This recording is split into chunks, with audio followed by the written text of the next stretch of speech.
Welcome to today's deep dive, Uh-huh. all about Vannevar Bush. Okay. This guy, most people have never even heard of him, Right. but he shaped the world we live in. Yeah, Big time. definitely. Our main source today is a biography. Right. It's titled REO, Yeah. which translates to The Creator of the Military-Industrial Complex. Biography of Bush. Interesting. This deep dive Yeah. is going to be about how Bush shaped American science, Okay. and especially its ties to the military. I think what's fascinating is how Yeah. Bush's story Yeah. takes us from Yeah.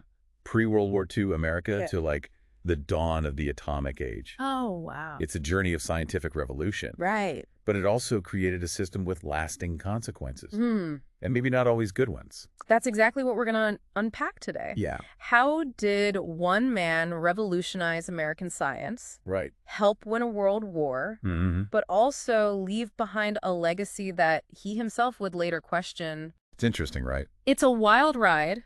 Yeah. From radar that could fit in the palm of your hand to his 1945 vision Okay. for what basically became our personal computers, Huh? to the dark side of too much power in science.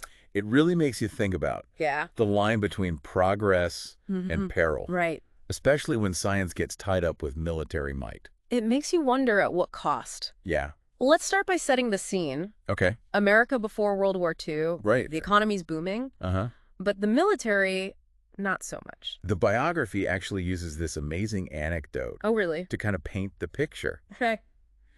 President Roosevelt writes to Hitler, Wow. practically begging him I would- to leave 31 countries alone, Really? not invade them. He just wrote him a letter. He did. Wow. And going, Okay. one of the top Nazis supposedly just laughed hysterically at this. Oh my gosh. Hitler basically mocked Roosevelt, saying these countries weren't even scared of Germany. That's incredible. It showed just how weak America's military was Right. compared to this rising Nazi threat. Yeah. Kind of shocking to think about, right? Totally. Strong economy, but completely unprepared militarily. How could that be? The source explains it with a term.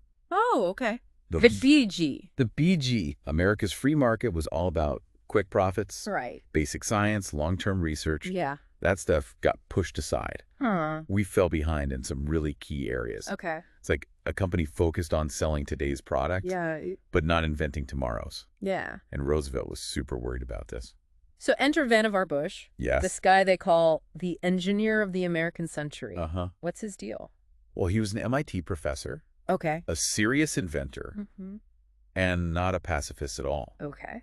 Bush believed in action, being ready for anything, meeting force with force. Not your typical peace-loving scientist. So less Einstein. Right. More, let's build something to protect ourselves. Exactly. Got it. The biography points out how Bush got appointed president Okay. of the Carnegie Institution, and it was all thanks to Roosevelt's uncle, Oh, wow. pulling some strings. You're all about who you know. Right. Right. And this connection leads to Bush pitching this radical idea Oh, to Roosevelt, all right. the National Defense Research Committee, or NDRC. The NDRC, okay. His vision was to fix the buggy Right. by bringing the government, universities, and private companies all together. Wow, a total team effort. A total team effort on science. So instead of everyone working in their own little silos, Right. he wanted to create this powerhouse of collaboration. Exactly. Okay. He wanted to make a war machine fueled by science. Wow. Now the source dives deep into one part of the NDRC that's super interesting, Okay, I'm listening. the Rad Lab. The Rad Lab, all right. It all starts with a British official showing up with this mysterious black box A black box. inside the cavity magnetron, Okay. a radar transmitter so small Yeah. it fit in the palm of your hand. Wow, I'm picturing this tiny little box. Right. But what made this thing so special? Think about it. Okay. This little device could pump out microwaves Uh-huh. thousands of times stronger Wow. than anything America had. Well, It was a total game changer. okay, so I know radar existed before the war. Yeah. What was different about this? Radar itself, which stands for radio detection and ranging, Right. had been around for a while. Yeah. But this British invention, the cavity magnetron, Right. was a huge leap forward. Got it. The Rad Lab, funded by the NDRC, Mm-hmm. took this thing and ran with it. And the Okay. impact was massive. Oh, wow. They developed all sorts of new radar systems Yeah. that were crucial during the war. The book mentions that almost half of all the radar used by the Allies came from this one lab. It's crazy. That's insane. And it's not just numbers. Okay. Think about the Battle of the Atlantic. Mm-hmm. German U-boats were sinking Allied ships Yeah. left and right. Right. In 1941, Yeah. the Allies were losing almost 3 ships every single day. Oh, my goodness. But then came radar, Okay. especially innovations from the Rad Lab, Right. like anti-submarine radar. Wow. By summer 1943, Mm-hmm. the Atlantic was basically safe for the Allies. So this tiny little device Yeah. really helped turn the tide of the war. Absolutely. That's incredible. And it wasn't just about finding U-boats. Okay. They also created proximity fuses for bombs, Oh, wow. basically tiny radar systems Oh. that made them way more accurate. Okay. It was devastatingly effective Right. against the Luftwaffe Mm-hmm. and even helped counter those terrifying German V-1 rockets Wow. and Japanese kamikaze attacks. So the NDRC really lived up to its mission. Uh-huh. But was everyone on board with this whole government-led science thing from the get-go? Not at all. Remember that bug we talked about? Yeah. There was a lot of resistance to fixing it. Oh, wow. The military was slow to change. Mm-hmm. There were isolationists like Father Coughlin speaking out against it, Mm-hmm. even a congresswoman Okay. who voted against war with Japan, even after Pearl Harbor. Wow. So people were really digging in their heels. Yeah, but then the NDRC started racking up wins. Okay. They quadrupled Allied aircraft production, for example. That's huge. They were outproducing Germany and Japan in vehicles. Oh, wow. It proved that this focused effort could achieve things Right. that seemed impossible before. So in a way, the NDRC paved the way for the Manhattan Project. Exactly. This massive undertaking to build the atomic bomb. And it was born out of similar anxieties Mm. and a sense of urgency. Right. It all started with the discovery of uranium fission Okay. and Einstein's letter to Roosevelt, Huh. warning about the possibility of an atomic weapon. And what about Bush? Yeah. What was his role in all this? Interestingly, he wasn't that keen on it at first. Really? He thought building an atomic bomb was a long shot, Hmm. not something that would affect the current war. Okay. But then rumors started circulating Oh. about the Nazis working on an atomic bomb. Oh, man. And everything changed. The thought of Hitler with an atomic bomb? Terrifying. Oh, yeah. And Bush knew it. Right. He became a huge advocate for the Manhattan Project, Wow. realizing how catastrophic it would be if Hitler got the bomb first. Talk about a sudden shift in perspective. Right. Yeah. It was a massive undertaking, Mhm. shrouded in secrecy. Wow. Thousands of scientists, engineers, and workers Right. at multiple sites, all working towards the same goal. Right. And while Bush was a key advocate, Yeah. it wasn't directly under his control. Okay. And of course, we know the project was a success. Right. It ushered in the atomic age with all its complexity. A success, yes, Right. but with a whole new set of anxieties. Oh. Bush believed that the Soviets would inevitably develop their own atomic bomb. Hmm. That makes sense. He actually advocated for sharing the technology with them, Really? but with controls to prevent it from spreading. That's surprising. Yeah, I would have thought he'd want to keep it a secret. but that put him at odds with President Truman, Ah, oh. who took a much harder line. Yeah. Their disagreement set the stage for the Cold War, Wow. and the arms race was on. So even as the war ended, Right. a new kind of conflict was brewing, Yeah. with the atomic bomb hanging over everyone's heads. And the seeds of what Eisenhower would later call the military-industrial complex were being sown. Right. It's ironic, isn't it? What is? Bush helped create this powerful system. Yeah. But even he Mhm. started to see the downsides Okay. once the war ended. So what happened? He had a change of heart. Okay. Bush realized Yeah. that having so much concentrated research power Right. during peacetime Mm-hmm. could be a problem. He actually called for the Office of Scientific Research and Development, or OSRD, The OSRD. to be disbanded. Wait, so the OSRD was basically the NDRC 2.0? You could say that, Okay. but the NDRC was very much focused on winning the war. Right. The OSRD was meant to continue that scientific momentum, Right. but Bush was worried about what it meant for peacetime. Okay. He wanted a more decentralized approach, Okay. where universities and private companies would take the lead again. But it sounds like Truman wasn't on the same page. Not at all. What was his thinking? Truman saw this system as essential for America's dominance, Right. in the Cold War. Okay.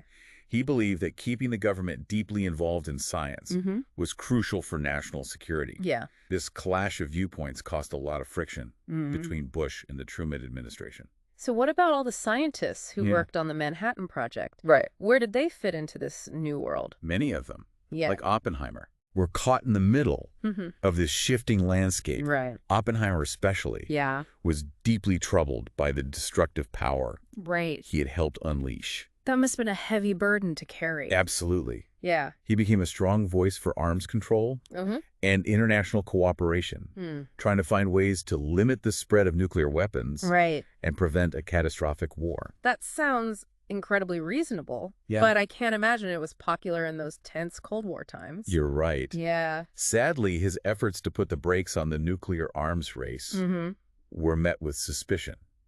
Oh, no. It got even worse during the McCarthy era, Right. when paranoia about communism was running rampant. McCarthyism, that was a dark chapter. It was. Yeah. Oppenheimer was accused of being a communist sympathizer, Oh, wow. and they stripped him of his security clearance. Wow. Really? It was a tragic downfall Yeah.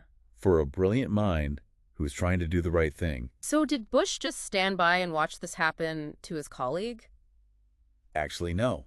What did he do? Bush publicly defended Oppenheimer, Interesting. which shows just how disillusioned he had become Yeah. with the system he had helped create. Right. He was witnessing firsthand how the pursuit of scientific progress Yeah. could be twisted and used for political gain. Wow. That's heavy. It's a cautionary tale about the dangers of unchecked power, Right. even in the name of science. It's like he was warning us about the dangers Yeah. of a system that could turn on its own creators. Exactly. And this brings us to President Eisenhower's famous farewell address, Right. where he warned about the growing influence of the military-industrial complex. Oh, yeah, I remember learning about that in school. Yeah. Didn't he say something about the potential for misplaced power? He did. Okay. Eisenhower, a general himself, Yeah. understood the military mindset. Right. He saw how this interconnected web of the military, defense contractors, and politicians Right. could lead to a dangerous focus on military solutions at the expense of everything else. Right. Yeah. He was worried about the distortion of national priorities. It's like a feedback loop, right? Yeah. The military needs an enemy to justify its existence. Right. So they start seeing enemies everywhere. Exactly. Yeah. Okay. And to illustrate this, Yeah. the biography talks about the reaction to Sputnik, Sputnik, okay. the first artificial satellite launched by the Soviets in 1957. Sputnik was just this little metal ball with a beeping radio signal, wasn't it? Yeah. What was so scary about that? From a technological standpoint, Yeah. it wasn't that groundbreaking, Right. but the reaction in America was one of pure panic. It was seen as proof Wow. of Soviet superiority Right. in science and technology. Yeah. People were terrified Uh-huh.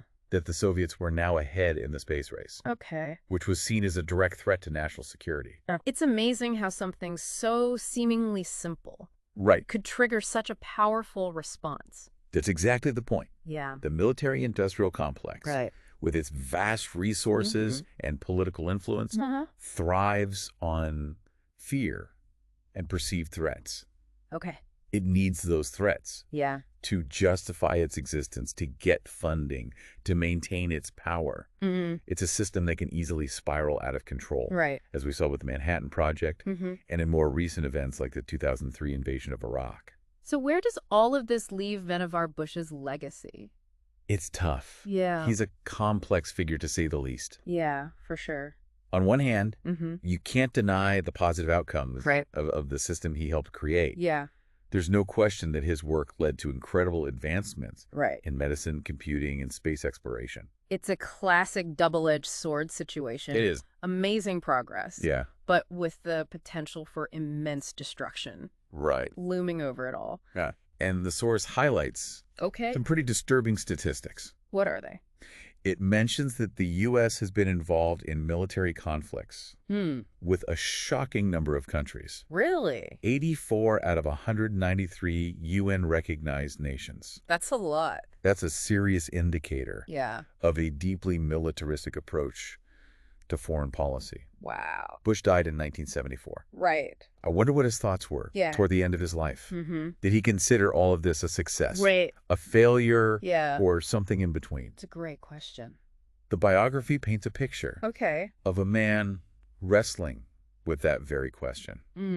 He was proud of the scientific breakthroughs he helped bring about, but also deeply troubled by the unintended consequences. Right. It seems he recognized both the enormous potential for good and the equally enormous potential for harm. Wow. It's this tension, this duality that defines his legacy. It's a legacy that's still very much with us today. Okay, so we've covered a lot of ground here. We have. We've seen how Vannevar Bush helped transform American science from a system lagging behind to a powerhouse that won a world war and ushered in the atomic age.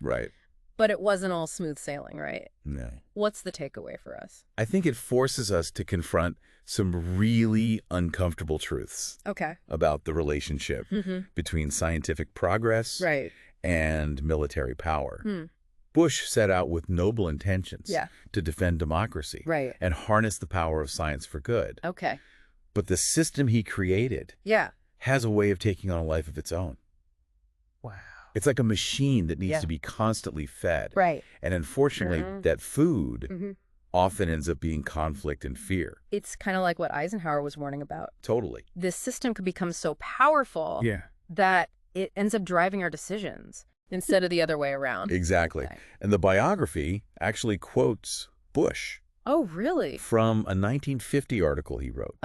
Where he says, and I'm paraphrasing here, we have to be careful not to let the demand of the military distort our scientific endeavors. Wow. He was worried that focusing too much on weapons and military applications would stifle creativity and limit the potential of science to solve other pressing problems. That's pretty remarkable. Yeah. Coming from the guy who basically built the military-industrial complex. It sounds like he had some serious regrets later in life. He did in his later writings. He really stressed the importance of finding a balance. That balance, He argued that while national security is crucial, it can't be the only driving force behind scientific research. He worried that this system, while effective in wartime, could become a liability during peacetime. And it's not just about weapons. No. It's about how this system shapes our thinking. How it encourages us to see the world in terms of threats and enemies, like that example with Sputnik. It wasn't a weapon, but it triggered this huge wave of fear and paranoia in America. Absolutely. It's about how this constant need for an enemy can distort our priorities, skew our perceptions, and ultimately lead us into conflicts that might have been avoided.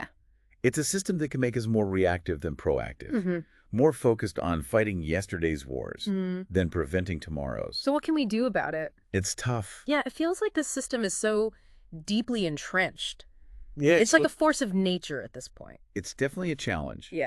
But I don't think it's hopeless. Awareness is a big part of it. Understanding how this system works, how it influences our thinking and our actions. We can start to push back against it. Now, how do we do that? Well, we can demand more transparency from our leaders. Hold them accountable for their decisions. And challenge the narrative that constantly paints the world in black and white.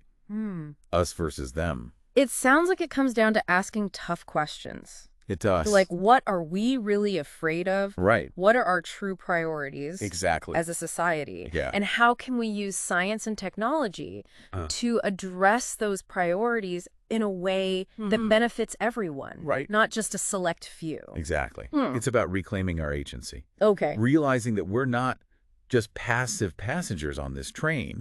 We have the power to choose a different path. One that's based on cooperation, not conflict. On genuine security, not manufactured fear. That's a powerful thought. It is. So as we wrap up our deep dive into the life and legacy of Vannevar Bush, I want to leave you with this question. What does it mean for scientific advancement to be so intertwined with military interests? Is it an inevitable consequence of progress? Or is there another way Yeah. Can we imagine a future? A good question. Where science serves all of humanity, not just its most powerful institutions? These are the questions we all need to grapple with. Right. There are no easy answers. For sure. But simply asking these questions is a step in the right direction. Well said. Thank you. Thanks for joining us on this deep dive. Of course. It's been quite a journey. It has. And as always, we encourage you to keep exploring, keep questioning, right, and keep those brain gears turning. Absolutely.